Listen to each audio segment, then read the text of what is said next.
যারা বলে নেশা করলে চেহারা নষ্ট হয়ে যায়, তারা হয়তো 12 ঘন্টা নাইট ডিউটি করার ক্লান্তি দেখে নাই।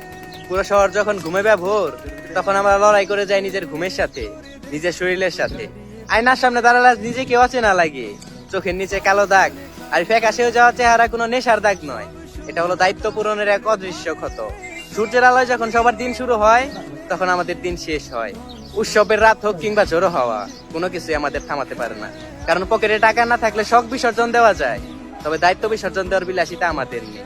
এই ফ্যাকাশে হয়ে যাওয়া চেহারার পিছনে লুকিয়ে থাকে হাজার অসম্পূর্ণ স্বপ্ন আর পরিবারের মুখে হাসি ফোটানোর এক তীব্র আকাঙ্ক্ষা। এই ফ্যাকাশে হয়ে যাওয়া চেহারা হয়তো কোনো সিনেমার নায়কদের মতো নয়, তবে এই ফ্যাকাশে হয়ে যাওয়া চেহারার পিছনে লুকিয়ে থাকে সততার টিকে থাকার লড়াই। তবুও মাস শেষে যখন মোটা অঙ্কের স্যালারি বাসায় পাঠাই, ও পাশে মা কিংবা প্রিয় মানুষদের মুখে তৃপ্তির হাসি দেখে আয়নার সামনে দাঁড়িয়ে এই ফ্যাকাশে চেহারা নিয়ে ভাবি, এইটুকু বিসর্জন আমার জন্য সার্থকতা।